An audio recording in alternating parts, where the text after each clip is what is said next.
is Matt from Ace Appliance in Toledo, Ohio. Welcome back to another in-home diagnostic video from ApplianceVideo.com.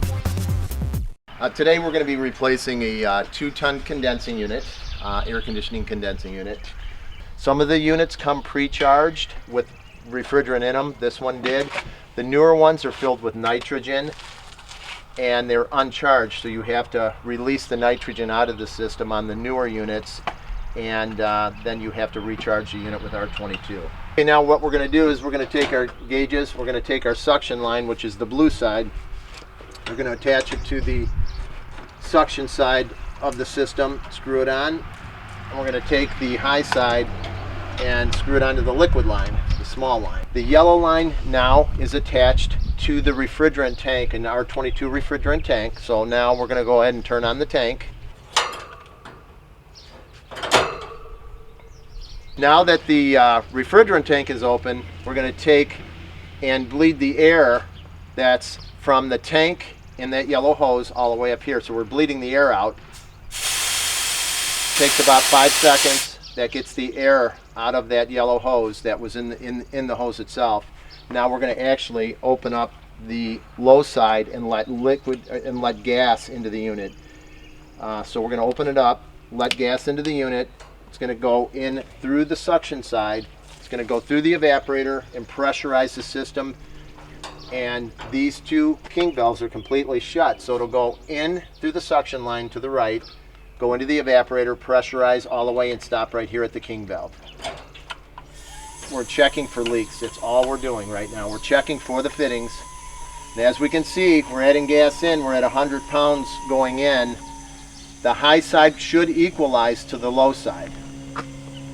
So we want to pressurize and leak check any system between 50 to 70 pounds is a good way to check, leak check, 50 to 70 pounds. So we now know that we are at about 76 pounds suction, and we're at about 76 pounds on the high side. So we know that the unit is completely equalized, that we have 76 pounds going through these lines. So now what we're going to do is grab fluorescent soap bubbles in our inspection mirror. We're going to leak check these lines.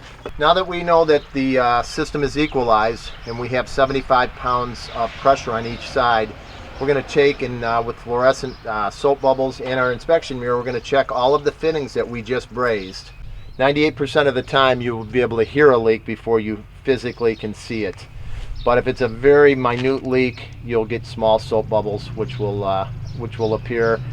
And it's better to leak check this system with fluorescent soap bubbles ahead of time before you actually dump the refrigerant charge 3 to 5 pounds in the system, because now if we found a leak in the system, we'd have to dump all of the refrigerant in the system once we open up the king valves and release it into the system.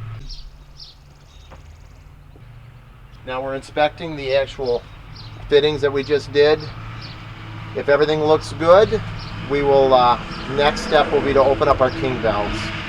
Now what we're going to do is we're going to take the caps off of the king valves themselves. They get on pretty tight there, so we're going to unscrew this cap for the liquid line, and we're going to unscrew the cap for the suction line. Turn them counterclockwise and set them on top of the unit. We have two fittings that we're going to use, which will actually, they're actual fittings that will go onto your king valve and fit into a slot, which is going to open up the refrigerant that is going into the system. So what we always do first is we always open up our liquid line. The king valve will fit onto the fitting itself. The fitting will fit down into a slotted hex head fitting onto the king valve.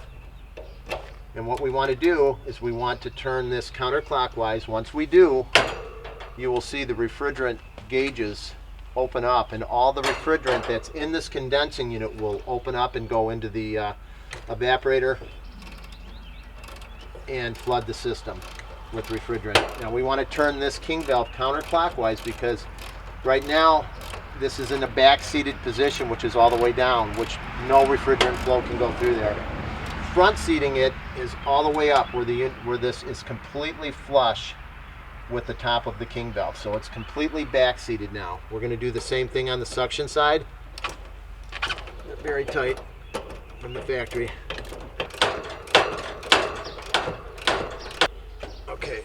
stop. Take our two fittings out. We actually put our caps back on. The caps have actual rubber seals on each one of them.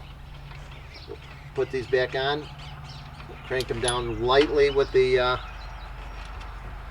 crescent wrench. They don't have to be over tightened, but they have to be tight enough to where if that king valve leaks a little bit, that no refrigerant can be released.